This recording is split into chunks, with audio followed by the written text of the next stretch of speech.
dia. Obrigado, Wagner, por estar aqui presente novamente na nossa programação e hoje trazendo um assunto importantíssimo que eu tenho certeza que interessa a todos nós. A questão da campanha do Setembro Amarelo e o suicídio na visão espírita. Um assunto que você trouxe hoje, né, Wagner, você que é estudioso no assunto.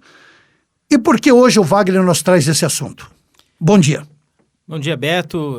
Bom dia aos amigos ouvintes da Super Rádio União. Eu que agradeço novamente, né, mais um convite para vir aqui, como você falou, né, trazendo um assunto que nos parece muito importante. E agradeço ao Grupo Verde Vale, desde já, por nos abrir esse canal de diálogo com a população, porque realmente o suicídio ele tem aumentado no Brasil, ele já tem números alarmantes, né? Então, sendo um problema que atinge a nossa sociedade com cada vez mais frequência, é importante que a gente fale sobre ele até num intuito de prevenir novos casos. Wagner, você trouxe a campanha do Setembro Amarelo. O que é a campanha do Setembro Amarelo e como ela surgiu? O Setembro Amarelo ele é uma campanha de conscientização sobre a prevenção do suicídio e tem como objetivo alertar a população a respeito da realidade do suicídio no Brasil, no mundo, e principalmente sobre as formas de prevenir, né, o suicídio. É uma campanha que começou no ano de 2014 e que se realiza todo mês de setembro por meio da identificação de locais públicos, até mesmo particulares, com a cor amarela. Mais ou menos da mesma forma que o pessoal faz no Outubro Rosa para conscientizar sobre o câncer de mama. Desde 2014 tem se feito no mês de setembro a campanha Setembro Amarelo, identificando com essa cor, até para chamar a atenção da população para que possa ser conversado, né, um pouco mais, ter uma troca de informações sobre o suicídio. Justamente no mês de setembro, porque no dia 10 de setembro, que, né, já passou, é o Dia Mundial de Prevenção ao Suicídio. Então, é uma campanha que se realiza, né, desde 2014 e a cada ano tem mais adesões e a gente consegue mais visibilidade com ela. Wagner, essa campanha Setembro Amarelo, como você já explicou, o que é realmente e essa necessidade que tem dessa campanha, ela é vinculada ao espiritismo? Não, ela foi iniciada no Brasil pelo CVV, que é o Centro de Valorização da Vida, pelo Conselho Federal de Medicina e pela Associação Brasileira de Psiquiatria. Realizou, como eu disse, né, as primeiras atividades em 2014, mais concentradas em Brasília, e com o sucesso da campanha, ela foi se estendendo, novas instituições foram aderindo, né, a essa campanha, que tem o suporte do IASP, que é a Associação Internacional para a Prevenção do Suicídio. É uma instituição mundial que estimula justamente a divulgação dessa campanha. O que o Espiritismo faz, no caso, através da Federação Espírita Brasileira, é também aderir a essa campanha, porque dentro dos centros espíritas sempre houve essa preocupação, né, com o suicídio, preocupação em valorizar a vida. Então, com o sucesso dessa campanha Setembro Amarelo, de todas essas instituições que nós citamos, a Federação Espírita também aderiu a essa causa e vem todos os anos, nos meses de setembro, também divulgando, buscando que os centros espíritas, os órgãos espíritas também divulguem essa causa que, como nós dissemos, é muito importante. Wagner, nós sabemos que para tudo existe tabu, né? Ainda existe um certo tabu em falar sobre suicídio? Infelizmente sim, né, Beto? E justamente a campanha vem para tentar desmistificar, para tentar quebrar esse tabu. Porque nós sabemos que até 20, 30 anos atrás, nós tínhamos algumas doenças que também eram vistas, né, com esse ar com esse tabu mesmo, as pessoas não gostavam nem de falar, né? Por exemplo, a AIDS, as doenças sexualmente transmissíveis, o próprio câncer, né? Tem pessoas que não gostavam nem de falar a palavra, né? E aí não sabiam como que se tratava, como que se evitava. Então, nós vimos que tinha muita desinformação sobre o assunto.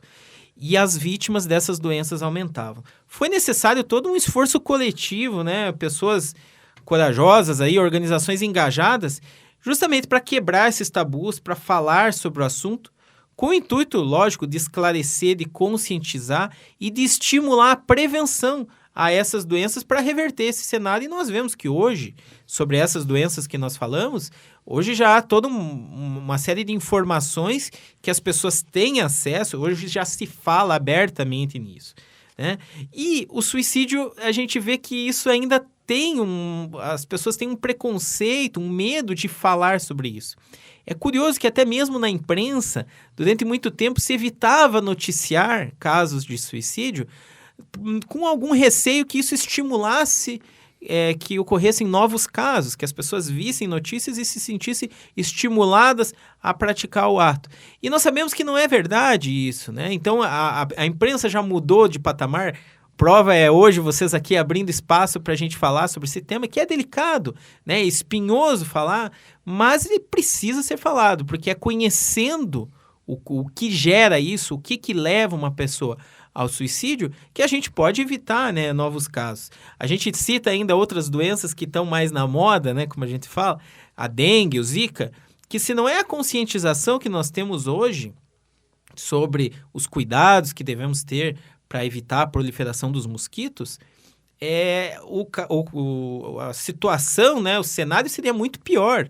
Então, a conscientização está ajudando no combate e vai ajudar ainda em muito. E a mesma coisa é com o suicídio. A gente não é um problema que atinge a nossa sociedade. Nós sabemos até aqui na nossa região quantos casos dolorosos nós tivemos nos últimos tempos. Não dá para varrer o assunto para debaixo do tapete. O fato da gente não falar nele não resolve o problema. Então, a melhor forma da gente combater isso é falando abertamente, francamente sobre esse assunto e buscando meios da gente prevenir que isso aconteça. Wagner, você citou doenças com as quais a sociedade, de um modo geral, tem travado batalhas há bastante tempo. No caso aí, como nós estamos falando a respeito, né, do suicídio, o suicídio também pode ser considerado um problema de saúde pública? Sem dúvida, Beto. Primeiro porque há um aumento no número de casos, no Brasil principalmente. No mundo ele até está num nível mais ou menos estável, mas no Brasil tem aumentado o número de casos de suicídio. De acordo com os números oficiais, nós temos 32 casos de suicídio no Brasil por dia. É muita coisa. É mais que o HIV, por exemplo. É mais que a maioria dos tipos de câncer. É mais do que a dengue e a zika matam, por exemplo, por dia, né? Se a gente vai lá em termos globais, no mundo, a cada 40 segundos, uma pessoa tira a própria vida. É muita coisa. Isso dá quase 1 milhão de pessoas por ano que cometem o suicídio, que concluem o suicídio. Mas estima-se que de 10 a 20 milhões de pessoas tentam o suicídio por ano no mundo. É um número muito grande. E como a gente falava, tem sido um mal silencioso, né? Porque as pessoas fogem do assunto, seja por medo, por desconhecimento. E com isso, tanto as pessoas que estão pensando em praticar o suicídio acabam não se abrindo, quanto as pessoas que estão ao redor delas não notam, acabam não percebendo esse risco de que alguém muito próximo esteja com essas ideias. E aí é aquela situação que pega todos de surpresa, porque ninguém imaginava que aquilo poderia acontecer. E veja, segundo a Organização Mundial de Saúde, 9 em cada 10 casos poderiam ter sido prevenidos. 90% desses casos que nós citamos, desses 10 ou 20 milhões de pessoas que tentam o suicídio por ano, poderia ter sido evitado.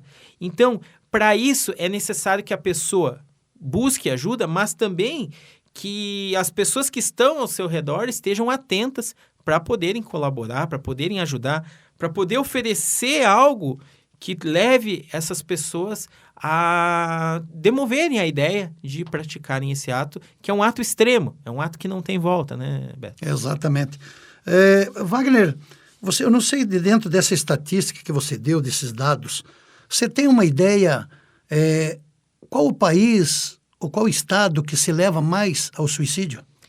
Olha, existem alguns países que têm um número mais elevado. Por exemplo, o índice da Europa é o dobro do Brasil.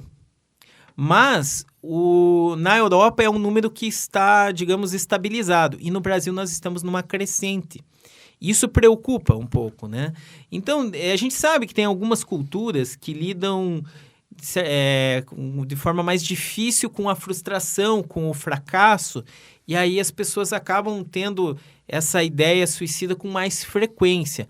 Mas, infelizmente, o suicídio é algo bem democrático. Ele atinge pessoas de todas as classes sociais, de todas as etnias, porque é um problema que...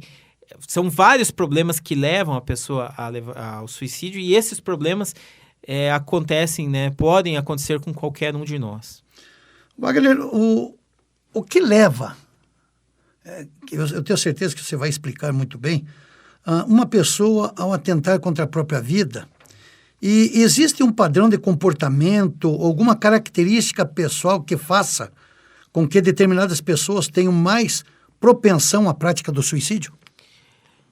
Então, como a gente falava... São duas em uma aí, né?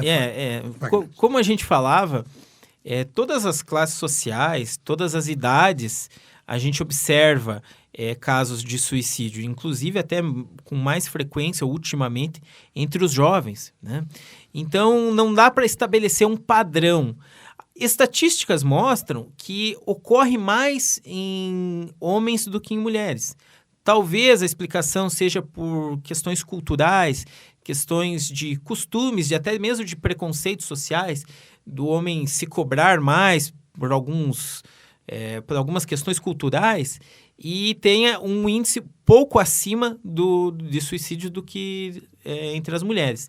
Mas, no geral, eu falava, né, é algo muito democrático, por quê? Porque muitas vezes você vê pessoas que buscam o suicídio por causa de uma enfermidade com quem elas não sabem lidar, mas também vemos pessoas com uma saúde de ferro e que acabam optando por suicídio. Vemos pessoas em dificuldades econômicas que acabam optando pelo suicídio, mas vemos pessoas que têm tudo, materialmente falando, e ainda assim optam pelo ato extremo de tirar a própria vida.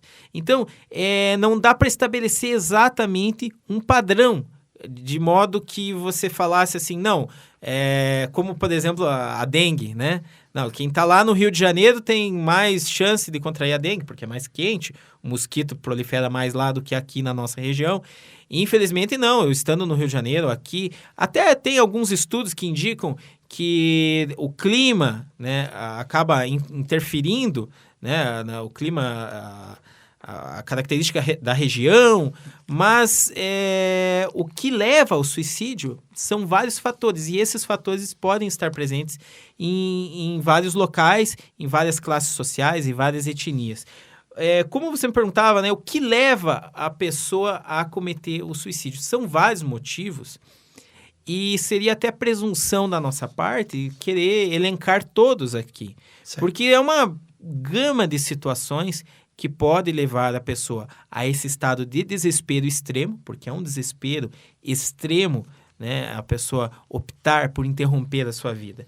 Mas uma coisa em comum que a gente vê nos casos de suicídio, um padrão, por assim dizer, é uma necessidade que a pessoa apresenta de aliviar algum tipo de pressão externa, de fugir de algum tipo de cobrança, seja uma cobrança externa, seja uma cobrança dela mesma. Porque as causas que levam a isso, né, podem ser das mais diversas. Certo. Sentimento de culpa, sentimento de remorso, transtornos psicológicos, né, a depressão, a ansiedade, né, até mesmo a dificuldade de lidar com alguns sentimentos, como a rejeição, as cobranças da sociedade, o medo, as fobias, o fracasso, a humilhação, enfim, as pessoas muitas vezes têm dificuldade de lidar com isso, e isso é um fator que pode desencadear esse desejo de fuga, esse desejo de se livrar daquela cobrança que a pessoa sente, seja dos mais próximos, seja da sociedade, seja de si mesma. Nós sabemos que algumas pessoas são bastante rigorosas consigo mesmas, e quando erram, tem dificuldade em aceitar esse erro cometido. Então, são muitos os fatores, mas o padrão mesmo, e que a gente tem que ficar atento, é justamente essa vontade de fugir, essa vontade de sumir, por assim dizer, Isso é um padrão e quando a gente observa isso em alguém, a gente tem que ficar atento. Eu acredito que também a parte amorosa, né, também, né, Wagner, e a questão também das próprias drogas também, né, Wagner? São fatores, né, porque, veja, a questão amorosa, o amor em si não traz o problema é a decepção amorosa, né? E aí vem aquela questão que nós falávamos, a dificuldade de lidar com os sentimentos, com a rejeição, por exemplo, né? A pessoa que termina um relacionamento e muitas vezes não sabe como lidar com aquilo, né?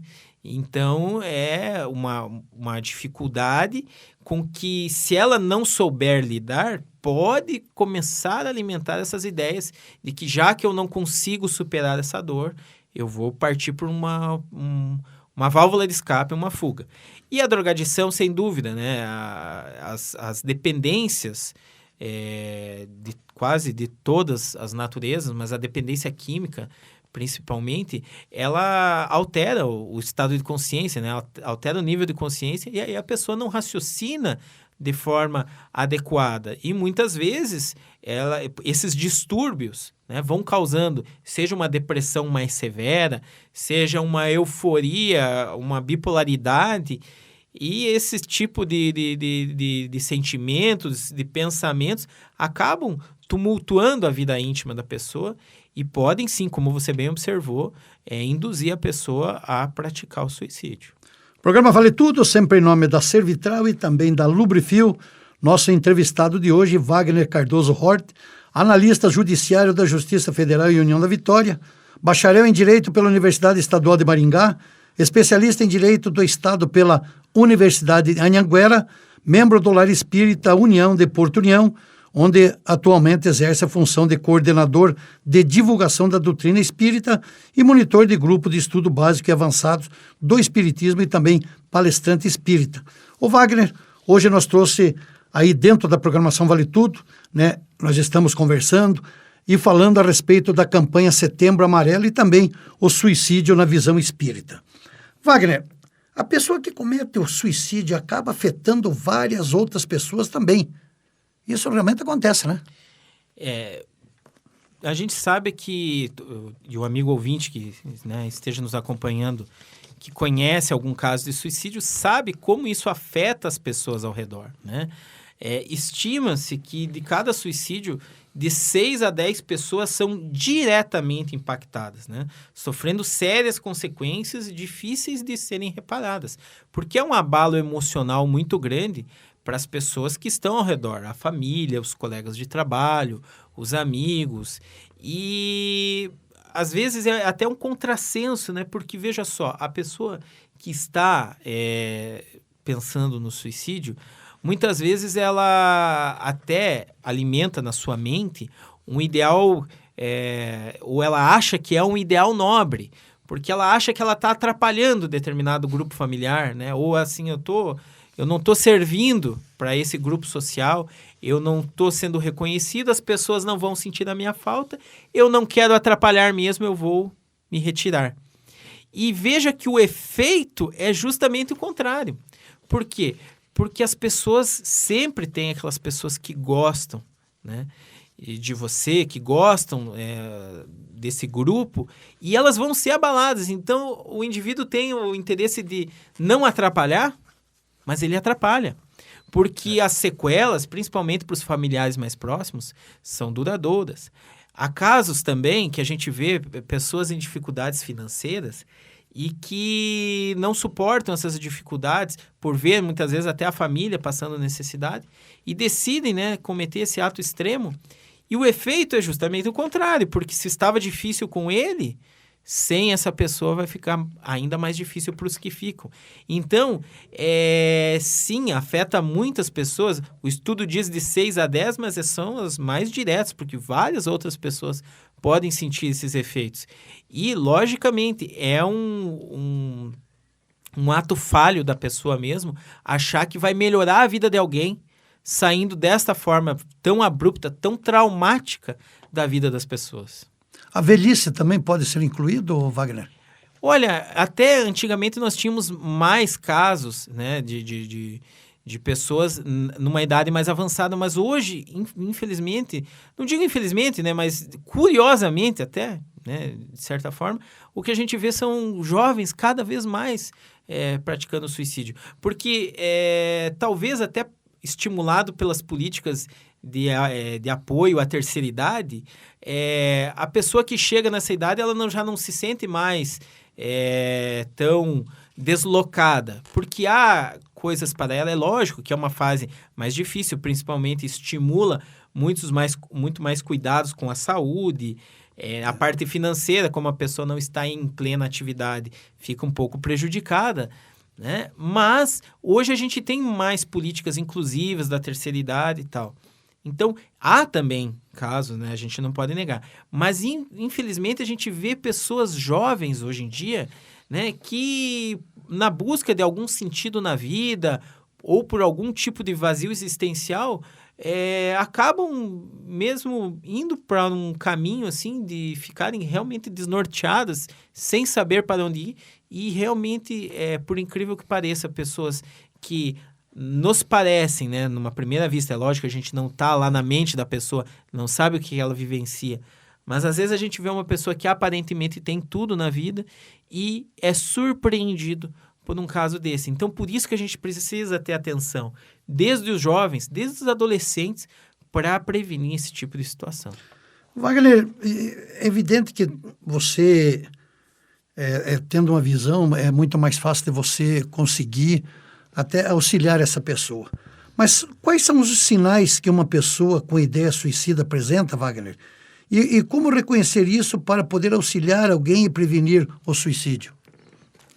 Olha, não só no caso do suicídio, mas de vários outros problemas que as pessoas enfrentam, a gente deve estar atento, principalmente em nossos familiares, nossos amigos, nossos colegas de trabalho, com as mudanças de comportamento, aquelas mudanças mais bruscas de comportamento. Porque, às vezes, um colega de trabalho que sempre foi cordial, sempre foi tranquilo, ele começa a se mostrar irritado, começa a se mostrar arredio, né, evita conversas, e isso pode, né, até afastá-lo dos outros colegas de trabalho, que é natural, mas a gente deve fazer aquela pergunta, por que será? Né? Essa pessoa não era assim, o que está acontecendo? A gente tem que ficar atento com esse tipo de mudança. O contrário também, às vezes é uma pessoa mais expansiva, né, aquela pessoa que conversa bastante, e de repente fica retraída, né, passa a se isolar. A gente tem que estar atento a esse tipo de mudança de comportamento. Os pais, principalmente, devem observar isso, porque, lógico, a adolescência, a juventude, é uma época em que realmente o indivíduo muda mesmo, né? Muda seus gostos, muda muitos dos seus costumes. Então, algumas mudanças são naturais, mas aquelas mudanças mais bruscas, os pais devem ficar atentos, não só por conta do suicídio, mas também por conta de uma série de outros fatores, né, de outras coisas que podem estar interferindo naquele jovem, naquele adolescente. Mas uma das características que a gente mais observa na pessoa que tem ideias suicidas é a presença de ideias conflituosas, isto é, uma combinação de 2 ou mais sentimentos, que é o que os especialistas chamam de ambivalência, um estado anterior de ambivalência. Porque a pessoa que começa a cogitar o suicídio, ela está em conflito consigo mesma. Ela muitas vezes ela tem ideia de abandonar o emprego, sair por aí, fazer outra coisa, no outro momento ela já não tem vontade de fazer mais nada. Ela, no relacionamento, ela tem vontade de casar e no outro dia tem vontade de nem namorar mais, sabe? Ela tem esses sentimentos conflituosos porque ela está vivendo um conflito. Ela não sabe muito bem para onde ir, né? Então, isso a gente também precisa ficar atento. É uma luta interna da pessoa e ela apresenta sinais disso, né? Alguns sinais, por exemplo, a pessoa começa a se isolar. Ou até ela não se isola, o grupo social está ali formado, mas ela sempre diz que está se sentindo sozinha. Ela se sente solitária, as pessoas estão ali ao redor, mas ela se sente solitária. Então, essa sensação de solidão é perigosa, porque acarreta justamente naquilo que a gente falava antes, né? A pessoa acha que ela não faz mais diferença para os outros, porque ela está sozinha, ninguém nota a presença ou a ausência dela. Então, essa sensação de solidão é algo que a gente deve observar. Outra característica que a gente observa até naquela questão que nós falávamos dos relacionamentos amorosos, né? Certo. É o sentimento de vingança que a pessoa passa a nutrir, um sentimento de revide. Então, muitas vezes, por causa de uma separação traumática, né? Por causa de um distanciamento de alguém de quem gostava, a pessoa passa a tentar revidar aquilo, né, para o seu ex-cônjuge. E aí ela começa a alimentar essa ideia. Não, eu vou fazer, né, esse ato para fazer ela sofrer. Porque a gente sabe, né? Porque imagine, né? Você ficar com aquele sentimento que, né? É lógico que não é culpa sua, né? Se alguém comete o ato do suicídio, mas a pessoa pode se sentir assim, né? Porque a pessoa que vai tirar a própria vida está até ameaçando, dizendo, não, eu vou tirar porque você não fica comigo. Aquele negócio de relacionamento que a gente ouve muito, poucos casos acabam terminando assim. Mas a gente tem que ter cuidado, porque se isso começa a se repetir, essa ideia fixa da pessoa em querer fazer algo, e veja só que contrassenso, né? Ela tira a própria vida ou faz um mal extremo para si mesmo, mas para prejudicar o outro. É aquele amor doentio, né? Aquela dificuldade dos relacionamentos. Mas o mais frequente, Beto, assim que a gente observa, é justamente aquela vontade de sumir, de desaparecer, né? De fugir, né? De encontrar paz, porque a pessoa não está em paz consigo mesma, né? Ela está sobrecarregada, ela está estressada, ela quer um descanso e ela não encontra saída para isso. Então, muitas vezes, ela tem essa vontade de fugir. E, assim, a gente tem que cuidar. Lógico, eventualmente, né? A pessoa está numa situação embaraçosa ali, ela... Você não, puxa, podia escapar daqui agora, né? Mas, quando isso começa a se tornar frequente, né? A pessoa não... começa a externar isso, ou você começa a sentir isso na pessoa, a gente tem que estar atento com isso, porque são sinais, né?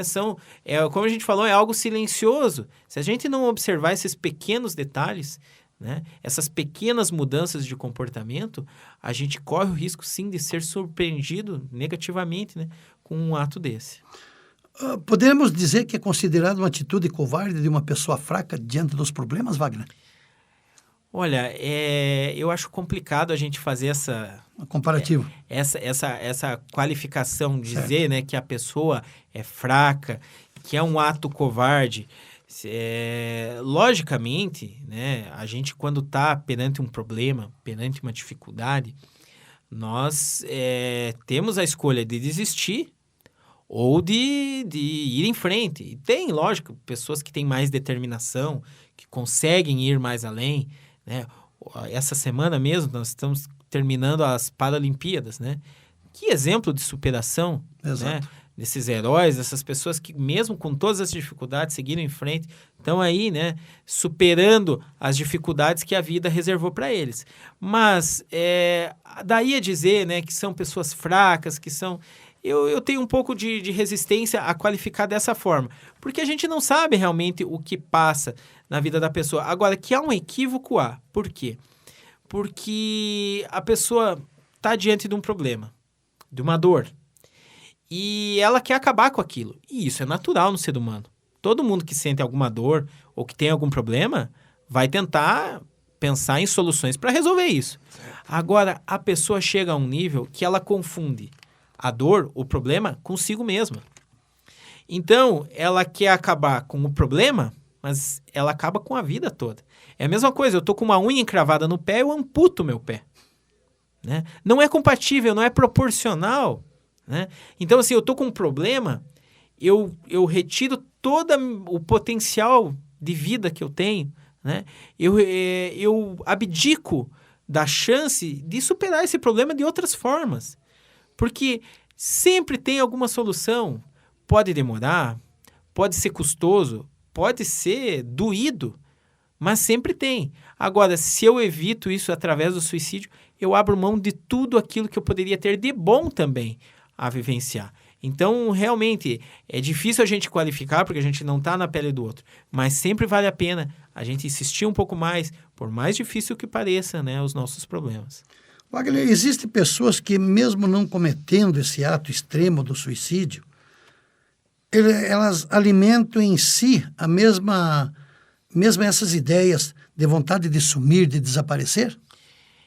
Tem, e aquilo que a gente falava, né? Até um pouco natural, porque nós temos possibilidade de escolhas, né? Então, você está numa situação embaraçosa, né? Você está numa situação difícil, você tem vontade de sumir. Eu brincava até conversando com minha esposa esses dias, né? Que às vezes ela me deixa sozinho lá em casa e aquela pilha de louça vai subindo e vai subindo, vai subindo. E tem horas que dá vontade de sumir de lá, né? Eu vou até comer fora, volto, mas a pilha de louça tá lá ainda, né? Porque ninguém veio por um passe de mágica lavar aquela minha louça. Então, uma hora a gente tem que encarar aquele problema. Então, às vezes a gente fica, né, tentando fugir dos problemas, tentando evitar, mas tem horas que a gente tem que encarar eles. Então, é natural que essa vontade de sumir, de desaparecer, a gente tenha em algum momento. Só que quando isso começa a se tornar muito comum, a gente tem que ligar o alerta. Tem um estudo da Unicamp, né, a Universidade de Campinas, que chegou à conclusão que 17% dos brasileiros já pensaram seriamente em suicídio. E que desses, quase 5% chegou até a elaborar um plano para isso, sabe? Então, nós temos que ter esse cuidado, por quê? Porque conforme a nossa problemática vai se desenvolvendo, a gente pode entrar num quadro mais perigoso. E veja só, é a questão do remédio, nós falávamos, né? Certo. A gente sempre procura um remédio para a nossa dor, né? Então, o remédio muitas vezes é dolorido, né? Você já tomou a penicilina, provavelmente. Dói, mas você vai tomar por quê? Porque é o remédio, ainda que seja doído, ainda que seja amargo, é o remédio para você curar algo que está ali lhe atormentando. Você não vai tomar esse remédio de livre, espontânea vontade, por assim dizer, sem estar precisando. Você só vai tomar se você precisar. Certo. Então, a pessoa que pensa em suicídio, ela acha que o suicídio é um remédio. Então, ela está com uma dor grande. Ela está com, né, uma séria complicação que faz com que ela procure esse remédio. Mas esse remédio é muito amargo. Não dá nem para chamar de remédio, né? Porque é algo que extingue a vida da pessoa. Então, é algo que, com o raciocínio, a pessoa cogita, né? Cogita, sumir, fugir. Mas aí ela pensa nas consequências disso e ela passa a recuar. Então, é um impulso mais comum nas pessoas que estão exaustas intimamente, né? Que estão fragilizadas emocionalmente. Mas na maioria das pessoas isso passa, né? Por quê? Porque a situação estressante vai passando, né? Aquele período crítico vai se dissipando, a tendência é que a pessoa vai repensando melhor e abandona a ideia. Mas, como nós falávamos, o perigo, né, reside justamente quando a pessoa começa a alimentar isso com muita frequência. E aí ela vai até, muitas vezes, desenvolvendo aquilo que a gente chama de monoideísmo, né? A ideia fixa. A pessoa só pensa nisso. Então, aí já chega num ponto mais crítico, né? Que é uma pessoa com alto risco de cometer o suicídio. E nós que estamos ao redor dessas pessoas temos que estar atentos. Wagner, agora há pouco você falou sobre sinais que as pessoas que pensam em suicídio apresentam. Se reconhecermos isso em alguém, se desconfiarmos de que alguma pessoa que conhecemos está pensando no suicídio, existe alguma maneira que possamos fazer para ajudá-la, para tentar evitar que ela atente contra a própria vida? A gente sempre pode ajudar, né? Às vezes a gente não sabe muito bem como, mas a gente pode. Nesse caso, eu diria que o melhor que a gente pode fazer é estar atento, né? É estar vigilante com essas pessoas e estar disposto a ouvir. Conversar mesmo com a pessoa. Às vezes a gente fala isso, mas daí a pessoa fala, mas o que eu vou falar para a pessoa? Exato. Mas não se preocupe tanto em falar. Se preocupe em ouvir. Veja só, uma das iniciativas que mais tem salvo vidas, né, em relação ao suicídio, é o do CVV, né, que é o Centro de Valorização da Vida. E um dos princípios do CVV é ouvir o que a pessoa tem para falar. Muitas vezes só esse desabafo, né, só o ter com quem falar, já faz com que a pessoa se demova, né, desse pensamento de atentar contra a própria vida. Não só o CVV, mas os psicólogos, os psiquiatras, né, os profissionais que estão dispostos a ouvir, são ferramentas valiosas para que a pessoa tenha com quem se abrir, né? Ela está sofrendo uma pressão muito grande, seja externa ou interna. Quando ela alivia essa pressão, e quando a gente conta, quando a gente desabafa, quando a gente compartilha com alguém, isso dá uma aliviada na gente, isso é uma valiosa ferramenta. Nós, lá do Lar Espírita, em quase todas as casas espíritas, nós temos um serviço que chama atendimento fraterno, que é totalmente gratuito, que a pessoa vai lá justamente para isso.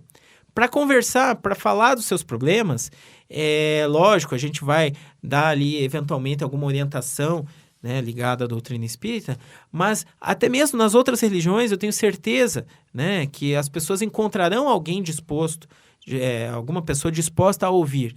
E quando a gente se coloca nessa posição de ouvir, né, de ser o ombro amigo, né, a figura é a tal do ombro amigo, nós estamos prestando um valioso serviço a essa pessoa.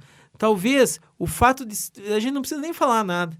O fato da gente ouvir, a gente já está prestando um grande serviço. E a frase que a gente lembra é aquela, né? Tem algo que eu posso fazer para te ajudar? Você não precisa chegar para a pessoa e perguntar, né? Tá pensando no suicídio? Cara, você tá com umas ideias, né, macabras aí. Não precisa falar isso. Só... observou que a pessoa está com um comportamento diferente. Às vezes não é suicídio, às vezes é outras coisas que ela está pensando, às vezes é outro problema. Mas está disposto, chega e fala, né? Tem algo que eu posso fazer para te ajudar? A pessoa muitas vezes espera que alguém faça isso, porque ela não tem coragem de ela chegar e tomar a frente e falar com alguém. Talvez ela nem fale que ela cogita tirar a própria vida, mas ela vai expor a problemática dela. E aí você ouvindo... Você pode dar dicas, você pode, né, apontar algum caminho, mas o simples fato de ouvir você já vai estar aliviando e vai estar colaborando para essa pessoa. Não é à toa que o CVV tem ótimos índices, né? Tem muitas pessoas que hoje são gratas ao CVV. Lá no Lar Espírita a gente ouve de pessoas que estavam prestes a cometer o suicídio e alguma palavra que ouviram lá no atendimento fraterno, ou até mesmo o simples fato de terem recebido atenção de alguém, evitou, né, que eles cometessem o suicídio. Então, a gente está falando de vidas, né, Beto? É um bem muito valioso. Então, tudo que a gente puder fazer para ajudar, a gente tem que fazer. E né, ouvir, estar atento, né, estar disposto a conversar com as pessoas é a maior contribuição que a gente pode dar nesse sentido. Wagner, o suicídio é uma doença? Na verdade, né, o suicídio é já considerado aquele ato extremo, né, de tirar a própria vida. Certo. Mas muitas vezes ele está ligado a alguma doença, né? A depressão, né, principalmente, as fobias, a ansiedade, né? Então, assim, ele na verdade ele pode ser uma consequência de alguma doença pré-existente. A pessoa não consegue trabalhar bem com aquela doença que ela tem, e aí ela acaba cometendo o ato extremo, que é o suicídio. Podemos dizer, então, que o tratamento é a melhor forma de prevenir, às vezes, Wagner? O prevenir, para você prevenir algo, você tem que identificar, né? Certo. Então, assim, você não previne algo que você não imagina que possa acontecer. E esse é um problema que, quando a gente falava que a gente não fala tanto do suicídio, as pessoas não imaginam. Elas veem uma notícia de suicídio, elas acham, isso aconteceu lá com aquela pessoa. Nunca vai acontecer com alguém próximo. A gente não imagina. Então, o estar atento, né, o conversar sobre isso, saber que isso existe, que existe próximo de nós, é uma excelente forma da gente prevenir. E, logicamente, quando nós falamos de doenças ou de dependências que estão levando as pessoas a cogitar o suicídio, o tratamento disso, né, o tratamento dessas doenças é essencial para que a situação não se agrave e efetivamente a pessoa venha a dar cabo da própria vida.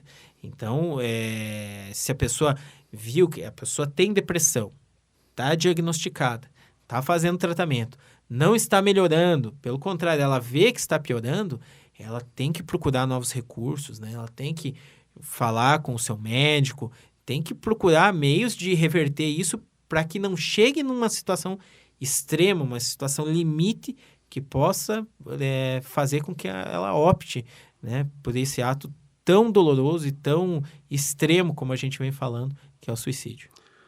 Muito bom dia, meu amigo, minha amiga, você que acompanha a nossa programação, sempre em nome da Servitral e também da Lubrifil. Nosso convidado deste domingo, Wagner Cardoso Hord, analista judiciário da Justiça Federal em União da Vitória, bacharel em Direito pela Universidade Estadual de Maringá e especialista em Direito do Estado pela Universidade de Anhanguera, e membro do Lar Espírita União de Porto União, onde atualmente exerce a função de coordenador de divulgação da doutrina espírita, monitor do grupo dos estudos básicos e também dos estudos avançados do espiritismo, e também o Wagner é palestrante espírita. Bem, Wagner, até agora você falou do suicídio em modo geral. E você, no nosso tema aqui que você nos apresentou, o suicídio na visão espírita. Mas como a doutrina espírita enxerga o suicídio? Bom, Beto, a doutrina espírita, ela nos apresenta um quadro em que esse nosso planeta, assim como todo o nosso universo, é uma criação divina. Deus, né, que é perfeito, nos criou a todos e criou leis que regem a nossa vida, que regem o universo, que regem o nosso planeta. Leis perfeitas, leis imutáveis e que a gente chama de leis naturais, né? E talvez não, com certeza quem tenha resumido melhor, né, as leis do ponto de vista moral foi Jesus, que disse que toda a lei, todos os profetas se resumem em amar o próximo como a si mesmo e a Deus acima de todas as coisas. Então, vêm os espíritos, além de nos apresentar esse cenário, né, que nós somos criaturas divinas e que o universo todo, e nós estamos inseridos nisso, né, devemos obedecer essas leis naturais. Os espíritos nos dizem que toda vez que a gente segue essas leis, né, que a gente age corretamente, a gente é feliz. E todas as vezes que a gente se desvirtua dessas leis, a gente está atraindo para nós mesmos, né, uma situação de infelicidade. Então, quando, por exemplo, eu cometo algo contra alguém, né, eu roubo alguém, por exemplo, eu posso fazer isso? Posso, eu tenho capacidade para fazer isso, né? Se eu tenho os meios de fazer, eu posso. Agora, eu não devo, por quê? Porque eu estou infringindo uma lei, né? Eu não estou sendo amoroso, por exemplo, com o meu próximo, né? Então, eu estou infringindo, e isso, em algum momento, vai me trazer infelicidade. Ainda que naquele primeiro momento eu não me sinta culpado, em algum momento eu vou me sentir.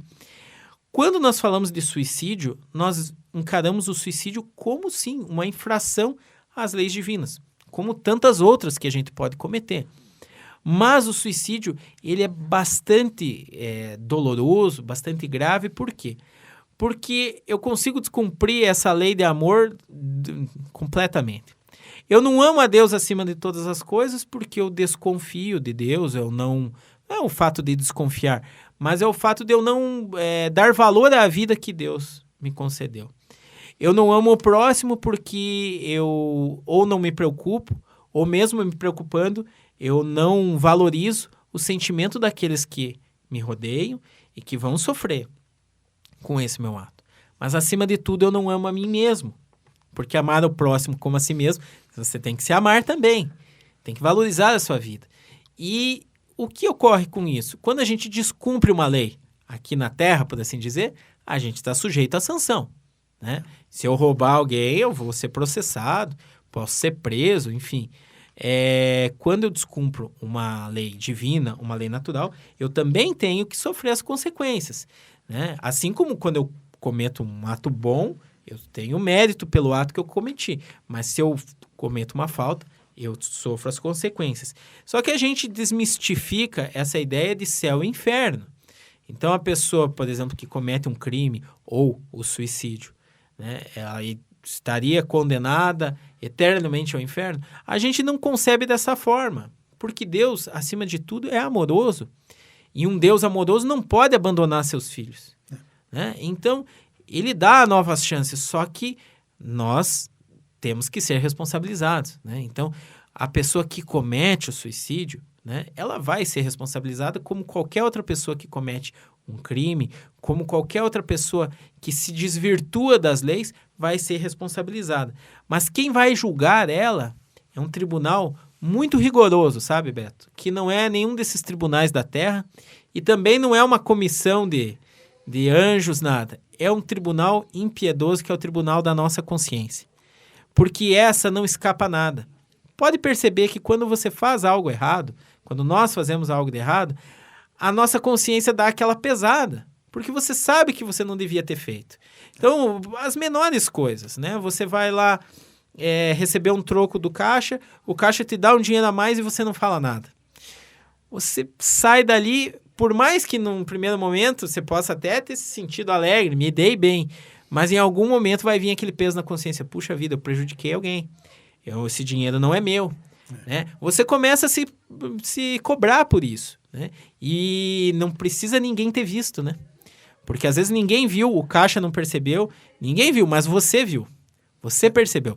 E aí a tua consciência começa a te julgar. Da mesma forma, no caso do suicídio, o próprio espírito, ele se cobra muito. Então, ele vai sofrer as consequências desse ato, mas aquilo que a gente falava, não há penas eternas. Ele vai ter a chance do recomeço, como todos nós temos, né? E, enfim, vai pagar a sua pena, por assim dizer, que é infligida por ele mesmo, né? Aquela culpa, aquele remorso, e vai seguir a sua vida, né? Wagner, que consequências sofre aquele que tira a própria vida pelo suicídio? A responsabilidade é a mesma em todos os casos? Nós sabemos que não, né? Porque, veja só, vamos pegar outro exemplo também, né? Imagine aquela tribo, né, de canibais, aqueles, né, que acabam se alimentando de carne humana, que cometem um assassinato para justamente se alimentar. É um crime, sem dúvida alguma. Eles vão ser responsabilizados perante as leis divinas? Sem dúvida alguma. Agora, ele nos parece muito menos culpado daquele que mata sem motivo, ou por um motivo torpe, por um motivo banal, por orgulho, por qualquer outra paixão que faz com que a pessoa tire a vida de um semelhante. Da mesma forma, no suicídio não é diferente. Nós sabemos que há razões que levam a pessoa a cometer isso, que muitas vezes, se não eximem ela das consequências, atenuam. Então, nós encontramos até no Livro dos Espíritos, que é uma das obras básicas do Espiritismo, a primeira obra, né, na questão 957, o seguinte ensinamento, que muito diversas são as consequências do suicídio. Certamente se leva em conta quais as causas que acarretaram o ato, né? Porque a gente sabe que tem causas e causas que podem levar uma pessoa a praticar um ato desse. Consequência sempre vai ter, mas ela com certeza vai ser dosada, né, de acordo justamente com quais as causas que levaram a pessoa a cometer isso. Mas uma coisa, Beto, essa consequência é inevitável para todos que cometem o suicídio, que é o desapontamento. Porque veja só, o que a pessoa busca com o suicídio? Aniquilar a própria vida. Só que, como nós espíritas acreditamos, né, como temos a convicção de que a vida continua após a morte do corpo físico, o desapontamento do suicida é ver que quando ele termina de cometer o ato, ele continua vivo. Quem está morto é o corpo. Então ele acabou de cometer o ato mais extremo da sua vida, mas ainda está vivo.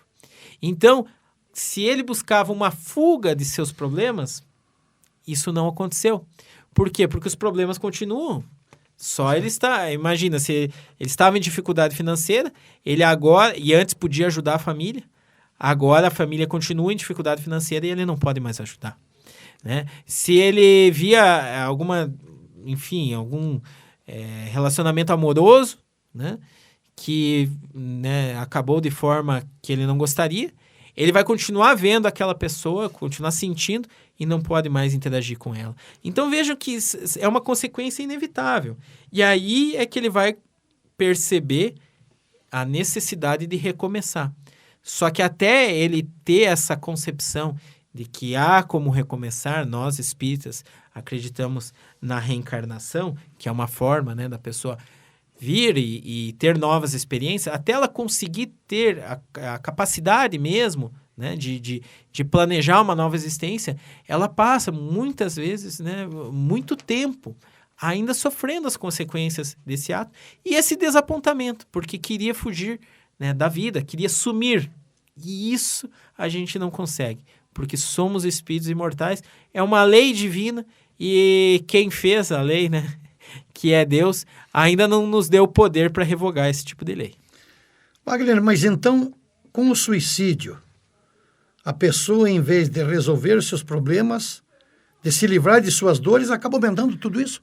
É bem isso, né, que a gente falava, porque veja só, como nós comentávamos, se a pessoa busca uma fuga, não aconteceu.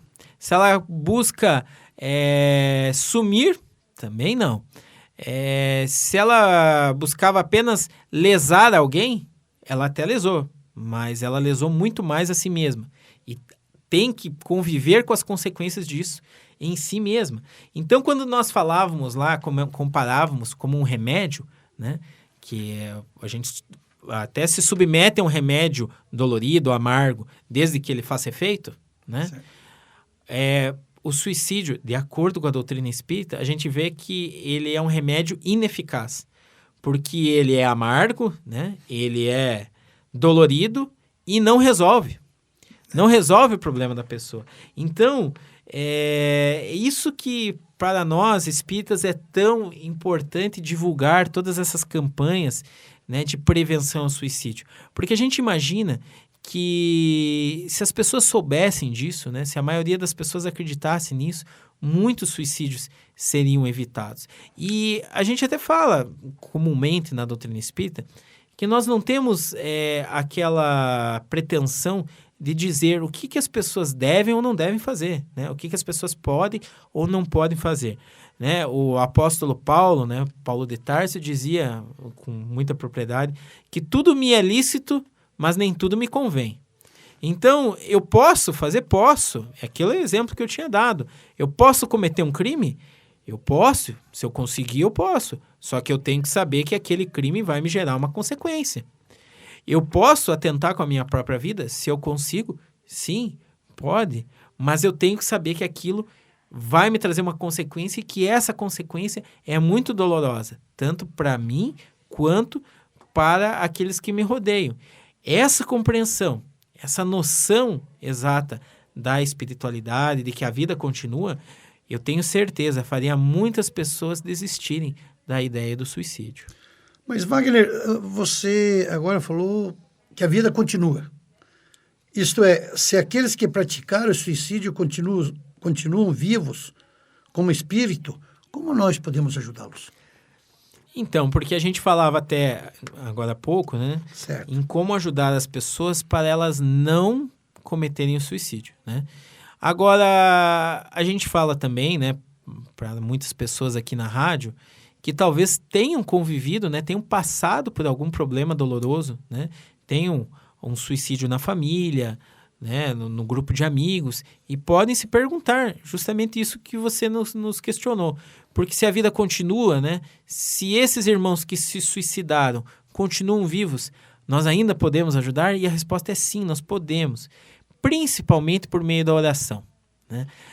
A oração, ela tem um efeito fantástico, porque ela liga aquele que ora àquela pessoa para quem ele dirige, né, esse pensamento. E como é um pensamento, um sentimento positivo, isso se reveste de uma energia que emana daquele que está orando até aquela pessoa que está recebendo a oração.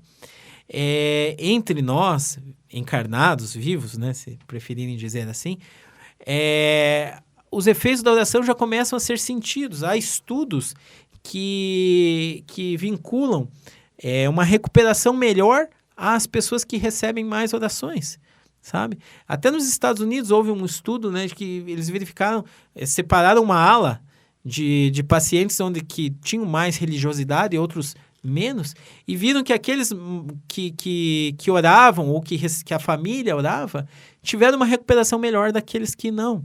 Então, a oração ela tem esse efeito benéfico.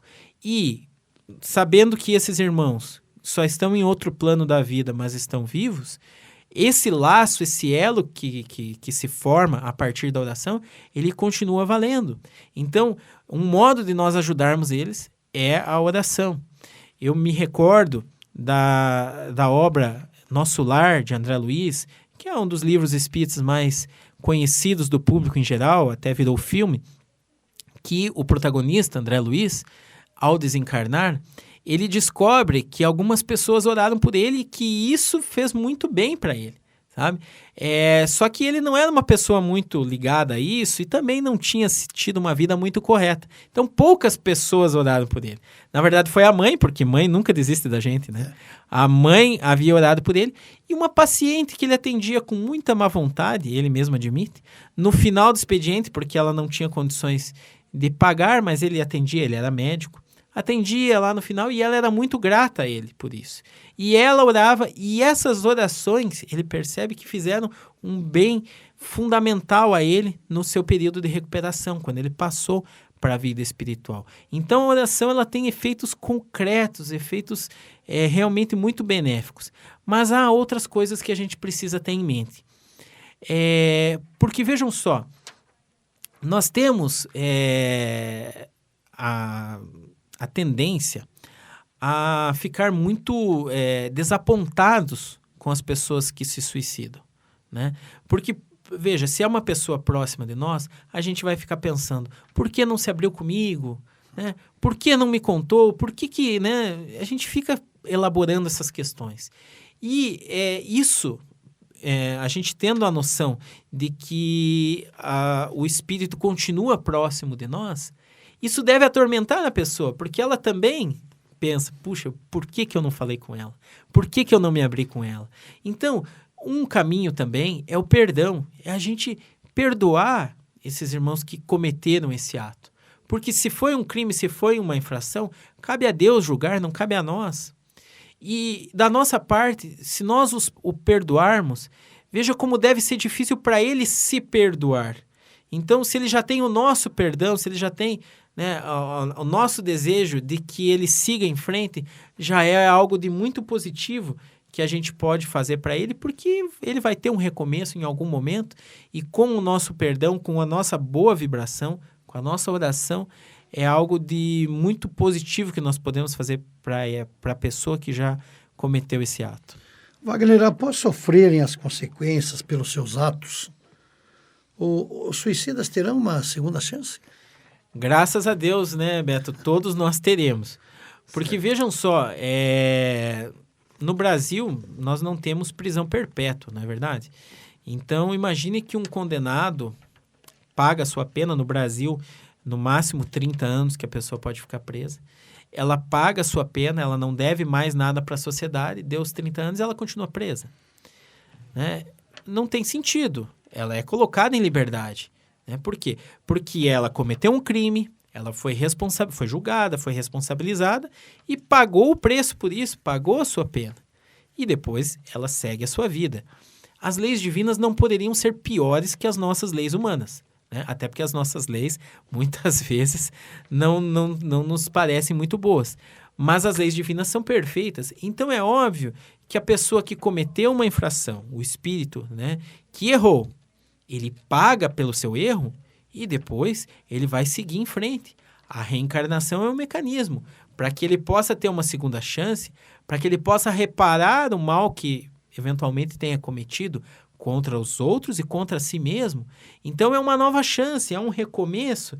Mas a gente sempre observa quando a gente fala disso, Beto, porque às vezes as pessoas pensam assim, mas então já que eu vou ter várias encarnações, tem coisas que eu vou deixar para a próxima, né? Eu vou deixar para uma próxima oportunidade, porque agora está difícil e tal. E a gente lembra de uma outra passagem de Jesus, quando ele diz o seguinte, reconcilia-te com o teu adversário enquanto está a caminho com ele. Porque muitas vezes nós já fomos colocados ali numa família, numa relação, para se ajustar. porque tendo a chance de conviver mais de perto, de ter laços ali familiares, a gente poder superar alguma rusga do passado, alguma dificuldade. Então, não vamos deixar para a próxima, vamos aproveitar essa oportunidade. Porque eu vou ter outras? Possivelmente. Mas será que eu vou ter uma oportunidade tão boa quanto essa? Né? Será que numa próxima vez não vai ser mais difícil? Não é melhor eu reconciliar-me com o meu adversário enquanto estou aqui próximo dele? E quando a gente transfere esse ensinamento para a questão do suicídio, a gente vê que muitas vezes a pessoa que busca o suicídio, ela tem um adversário em si mesmo. Ela não se aceita, ela tem conflitos internos. Então ela está naquela briga constante consigo mesma. Mas não seria melhor buscar a reconciliação consigo mesma naquela oportunidade? Tentar superar, eu sei que é difícil, mas tentar superar as dificuldades que vem tendo naquela existência. Por quê? Porque numa próxima pode ser mais difícil. Nós falamos agora há pouco das Paralimpíadas, as pessoas que vêm com dificuldades, né, físicas, outras que vêm com dificuldades mentais, outras que vêm com uma série de prejuízos, sejam sociais, reencarnam numa condição de miséria extrema, de pobreza, ou seja, tem as suas possibilidades muito limitadas. E aí a gente pensa, puxa, será que não é agora a hora de eu fazer algo que eu tenho mais condições, que eu tenho saúde, que eu posso trabalhar, que eu posso estudar, que eu posso me desenvolver? Então, é isso que a gente alerta, né? Que a gente busca conscientizar as pessoas, que por mais que nós tenhamos inúmeras vivências, que por mais que a divindade, né, em sua justiça, em seu amor que tem por nós, nos conceda novas oportunidades, por mais de que tudo isso seja verdade, que seja uma realidade, nós temos que cuidar do nosso agora, né? Temos que cuidar de fazer aquilo que podemos agora, porque numa próxima as dificuldades podem ser maiores, né? Wagner, voltando um pouco na questão da prevenção de suicídio, ou do suicídio, o que as casas espíritas oferecem nesse sentido para tentar evitar a prática desse ato ou do suicídio? Nós chegamos até a citar inicialmente o atendimento fraterno, né? O atendimento fraterno, que na nossa casa, lá no Lar Espírita União, ele ocorre todas as quartas, antes da palestra pública, então às 19 horas tem o atendimento fraterno, mas em várias outras casas espíritas, né, a grande maioria também tem esse trabalho do atendimento fraterno, que é justamente estar aberto, né, estar disposto a conversar com a pessoa que, não só no caso do suicídio, mas as pessoas que têm algum tipo de sofrimento, né, que têm dúvidas, que estão com algum problema e que podem achar alguma ajuda, né? Não digo a solução dos problemas, mas alguma orientação, né? Alguma forma de encarar de uma outra forma, né, esse problema. Então, nós temos o atendimento fraterno que eu diria assim, mal comparando, é o pronto-socorro, né? É onde a pessoa está necessitada de alguma forma, né, de alguma angústia, alguma aflição, vai lá e vai ter a oportunidade de falar e vai ser ouvida. E só isso já é, como nós vimos, né, já é um grande ganho, mas também vai poder receber alguma orientação sobre a doutrina espírita, sobre o que a doutrina espírita tem a dizer sobre o tipo de problema que a pessoa está enfrentando. Mas eu sempre observo, Beto, novamente, hoje já citei Jesus umas 2, 3 vezes, vou citar de novo. Certo. Tem um exemplo que todos conhecem, a grande maioria das pessoas conhece, tenho certeza que você conhece também, da vida do Cristo, que é aquela passagem em que ele salva da morte uma mulher adúltera, né, a mulher pecadora, onde as pessoas estão prestes a atirar pedras nela, e aí pedem para ele dar o parecer, e ele diz, aquele que estiver sem pecado, que atire a primeira pedra. Né? Isso virou ditado, nós temos isso, né? E é uma valiosa lição para a gente não julgar as pessoas. Agora, eu chamo a atenção porque ele fala depois, porque depois que ele fala isso, as pessoas que queriam apedrejar a mulher vão embora, e a mulher vai agradecer a ele. E ele diz, agora vai. Né? Salvou a vida dela e diz, agora vai. Mas não peques mais para que não te aconteça coisa pior. Então, a advertência do Cristo é mais ou menos no seguinte sentido. Eu te ajudei agora. mas te cuida daqui para frente para você não entrar numa enrascada dessa de novo.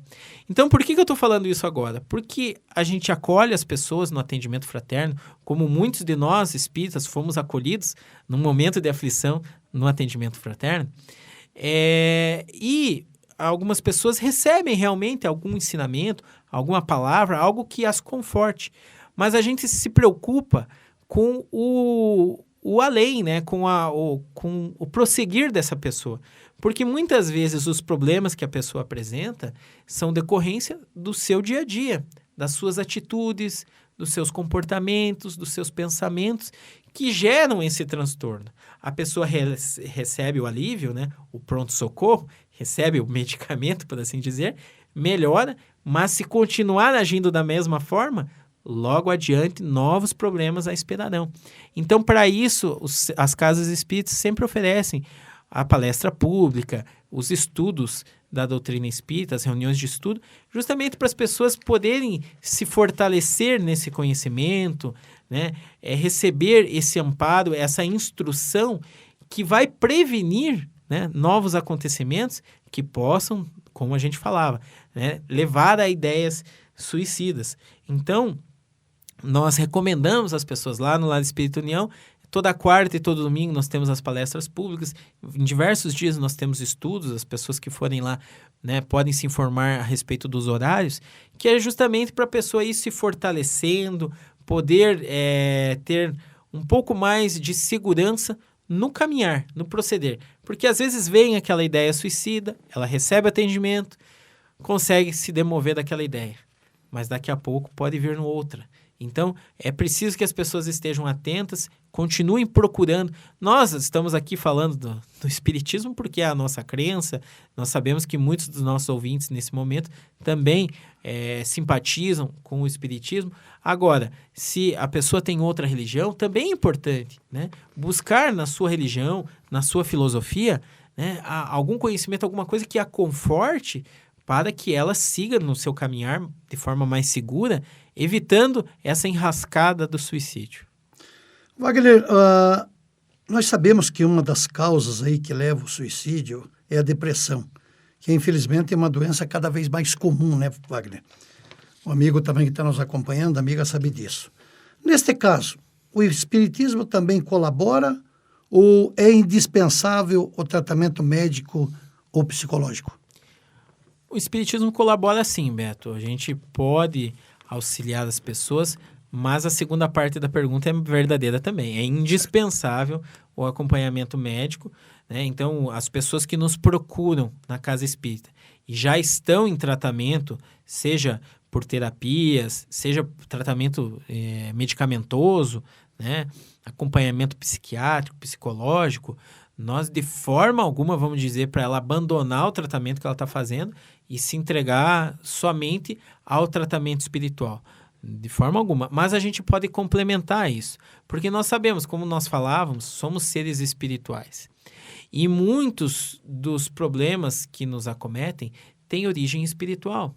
Tem origem nas nossas aflições mal resolvidas, até mesmo de vidas passadas. Tem também relação com influências espirituais que nós podemos estar recebendo, positivas ou negativas. Então, há uma problemática espiritual e, para isso, o Espiritismo tem, né, a sua ajuda, o seu auxílio, mas, de forma alguma, né, substituir uma coisa pela outra. Se a pessoa já está realizando um tratamento médico, psicológico, ela continua com aquele tratamento e a gente vai tentar atuar na nossa área, né? Tentar Exato. ajudar a pessoa espiritualmente falando, e a gente tem tido bons resultados, né? As pessoas que nos procuram em situações como essa, com pensamentos suicidas, com depressão, que vem sendo considerado, né, o mal do século, nós recebemos pessoas com essas características e temos tido um bom retorno, né, dessas pessoas que melhoraram, que têm conseguido encarar a vida de uma forma mais tranquila, mais amena e enxergar as coisas de uma outra forma, né, e com isso livrar-se desse mal que é o suicídio. Wagner, você falou que os números de suicídios tem aumentado bastante, inclusive entre os jovens, né? Isso que nós tratamos na realidade no início. Nós aqui nas nossas cidades, Wagner, frequentemente somos surpreendidos com novos casos de suicídio, que nos choca e traz realmente muito sofrimento à sociedade, também às famílias. Como você avalia esse momento que estamos vivendo e como podemos colaborar para diminuir os casos de suicídio? Olha, sem dúvida, é inegável que a gente está num momento de transformação, que a gente está digamos assim, uma era de mudanças, né? Nós tivemos mudanças nesse último século que não tivemos na história da humanidade inteira, né? Muitos atrelam essa mudança somente à tecnologia, né? Que hoje é muito avançada, mas não é só isso, nós temos mudança de comportamento também, né, Beto? Então a gente vê, por exemplo, é comum a gente falar, no meu tempo as coisas eram assim, né? No meu tempo, eu sempre ouvi minhas avós, meus pais, tios falando isso, só que hoje apesar da minha calvície dizer que eu tenho mais idade, eu tenho 33 anos e eu me pego às vezes falando no meu tempo, coisas de 10 anos atrás, coisas de 15 anos atrás, por quê? Porque já mudaram. Né? Os costumes têm mudado muito rapidamente, então há um choque de gerações, as gerações não estão pensando muito diferente e isso gera conflitos familiares, gera conflitos dentro do trabalho entre funcionários mais antigos, funcionários mais novos. Enfim, é um choque, mas a gente tem que lidar com isso, né? Então, esse mundo mais competitivo também, né? As pessoas andam meio sem tempo porque tem que produzir, né? Então, há um clima de competição, muitas vezes de agressão, porque não se preocupa tanto com o outro, insensibilidade, não para ouvir o que o outro tem a falar, porque só se preocupa consigo mesmo.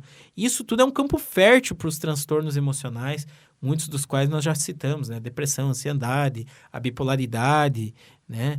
Então, a síndrome do pânico, nós temos muitos problemas novos, parecem que são novos, né? Mas porque eles têm aumentado bastante justamente por causa desse choque de gerações e por causa dessa era competitiva que a gente está vivendo. O essencial para nós é fazermos a nossa parte. Nós não vamos conseguir mudar o outro sem mudar a nós mesmos. Então, nós temos que seguir, né, mais confiantes naquilo que cremos, né, seguir o caminho reto aos nossos olhos e, se vamos influenciar alguém, que seja pelos exemplos, porque com os discursos nós não faremos isso. Essa nova geração, principalmente, é muito crítica. Ela vai ver se a gente está vivenciando aquilo que a gente está falando, né? Então, pelo exemplo, mudando a si mesmo e, quem sabe, com isso a gente consegue mudar a nossa sociedade. E assim, trabalhando em nós mesmos, nós, eventualmente, se tivermos essas ideias suicidas, nós vamos demovê-las naturalmente. Por quê? Porque vamos estar em paz conosco mesmo. Por maior que seja o problema, nós teremos a dimensão de que ele é passageiro, que nós somos seres espirituais, né? Essa vida é um momento, entre tantos momentos, tantos instantes evolutivos que nós tivemos, e vai passar. Então, nós vamos encarando com mais segurança, com mais tranquilidade. Então, nós vamos diminuindo esse risco em nós e, com isso, podemos estar atentos àqueles que nos rodeiam. E essa é a nossa missão, Beto. Se hoje eu puder ter colaborado com alguém que estava pensando nisso, ou que estava desatento e agora pode estar um pouco mais atento a alguém próximo de si, eu já me dou por satisfeito.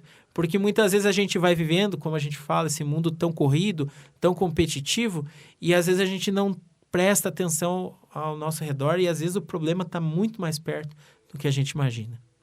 Wagner, para quem quiser saber mais sobre esse assunto que nós tratamos hoje, o que você sugere?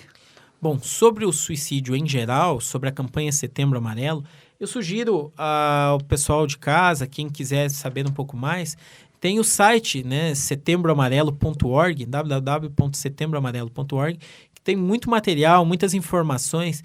A grande maioria dessas estatísticas e de algumas características do suicídio que nós trouxemos hoje podem ser encontradas lá no site do Setembro Amarelo. E sobre a doutrina espírita em si, a gente sempre divulga as nossas atividades lá no Lar Espírita União, que fica na rua 7 de setembro, número 473. Né? Temos as palestras públicas no domingo, às 10 da manhã, daqui a pouco, né? Para o amigo que está em casa, temos mais uma palestra, às quartas, às 20 horas. O atendimento fraterno, que é justamente essa conversa que nós divulgamos, se realiza um pouco antes, às 19 horas, na quarta-feira.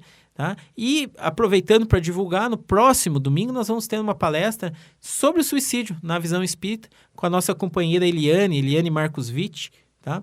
No próximo domingo, dia 25, às 10 da manhã, lá no Lar Espírita União. Para aqueles que estão mais distantes, que não conseguem frequentar ali a nossa casa, nós temos as palestras, a grande maioria delas são gravadas e são colocadas no nosso canal no YouTube, o canal do Lar Espírita União. Clicando lá, Lar Espírita União, você tem acesso a praticamente 100 palestras já que nós já realizamos e a cada semana novos vídeos estão sendo acrescentados. Então as pessoas que têm mais curiosidade também sobre o Espiritismo podem acessar lá no nosso canal, no Lar Espírita União. Wagner, estamos em cima do horário, agradecer você, Wagner, e como é bom quando você vem aqui trazer sempre um tema diferenciado, mas sempre relacionado ao Espiritismo, que isso é muito importante, porque nós temos que ver realmente, principalmente o povo feliz, a pessoa feliz. Isso nos traz uma satisfação muito grande. E você, dentro desse bate-papo nosso aqui no domingo de manhã, sempre trazendo um assunto que realmente satisfaz, acima de tudo, os nossos ouvintes. Muito obrigado pela sua companhia, Wagner, aqui na nossa programação. Esperamos aí que breve você volte aqui colaborar conosco. Eu que agradeço, Beto, novamente a você, ao pessoal aqui do Grupo Verde Vale. A gente sempre está à disposição, né? Segunda vez que estamos aqui, esperamos, né, estar novamente, trazendo um pouco dessa doutrina que, falo por mim, me fez tanto bem e me sinto na obrigação moral de compartilhar com aqueles que também, né, podem ser beneficiados com isso. Uma última mensagem, se você me permite. Fica à vontade. Até em relação ao suicídio, que digamos assim, minhas considerações finais, é que nós tenhamos um novo ponto de vista para a nossa vida. Se aqui o pessoal de casa não está nos vendo, mas se pudesse nos observar, veríamos que nós estamos um de frente para o outro. Se eu pegar uma folha de papel e desenhar o número 6, aqui, Beto, eu vou ver 6, mas você vai ver 9. Nós estamos vendo a mesma coisa sobre pontos de vista diferentes. Aquela história do copo meio cheio ou meio vazio. O líquido é o mesmo, mas um vê mais cheio, o outro vê mais vazio. É o ponto de vista. Que aqueles que têm interesse no Espiritismo possam, né, nos visitar lá no Lar Espírita União, acessar os nossos vídeos, porque o que a gente garante é um novo ponto de vista. E esse ponto de vista mostra que nós não somos esse corpo, que nós somos mais do que isso. Nós somos espíritos e que esses momentos de dificuldade, que todos nós enfrentamos, né, Beto? Esses momentos de dificuldade financeira, dificuldade familiar, dificuldade de saúde, são momentos, são instantes numa caminhada muito maior, né, que se nós compreendermos como espíritos, o nosso ponto de vista muda. Porque se temos uma situação que não apresenta jeito, que a gente não vê saída, se a gente encara como essa única vida, talvez a gente seja muito tentado pela ideia do suicídio. Mas quando a gente vê que isso é só mais um momento, porque nós somos mais do que isso, nós somos espíritos, a gente vê com outros olhos, a gente sabe que aquilo é bom para a gente, que é uma oportunidade, que vai passar e que a gente vai crescer com aquilo e vai seguir em frente. Então, eu agradeço a você a oportunidade da gente falar sobre isso, para que as pessoas tenham um outro ponto de vista, né? E que possam valorizar cada vez mais a vida, todos nós, assim, se não erradicando, porque isso é muito difícil hoje em dia, diminuindo cada vez mais o número de mortes pelo suicídio, através da conscientização, e por isso mesmo, novamente, eu agradeço imensamente esse espaço que vocês nos concederam na manhã de hoje. Muito obrigado. Muito obrigado ao Wagner Cardoso Hort, analista judiciário da Justiça Federal em União da Vitória, bacharel em Direito pela Universidade Estadual de Maringá, especialista em Direito do Estado pela Universidade de Anhanguera e membro do Lar Espírita União de Porto União, onde atualmente exerce a função de coordenador de divulgação da doutrina espírita monitor de grupos de estudo básico e avançado do Espiritismo e também palestrante espírita. Lembrando também que você vai ficar na sequência com o professor Aloysio Silva, com o musical dos anos 50, 60 e 70. Após, vem o professor Aloysio Vichuk com entrevistas e a partir das 15 horas, o Agito Geral no comando do professor Eluir Martins, com a participação de Ricardo Silveira, Dudu Guerreiro, Beto Rolão e também Celso Lazzarini. Muito obrigado pela sua companhia, que você tenha um bom domingo, um bom almoço, até domingo que vem, se Deus quiser, e fique com Deus.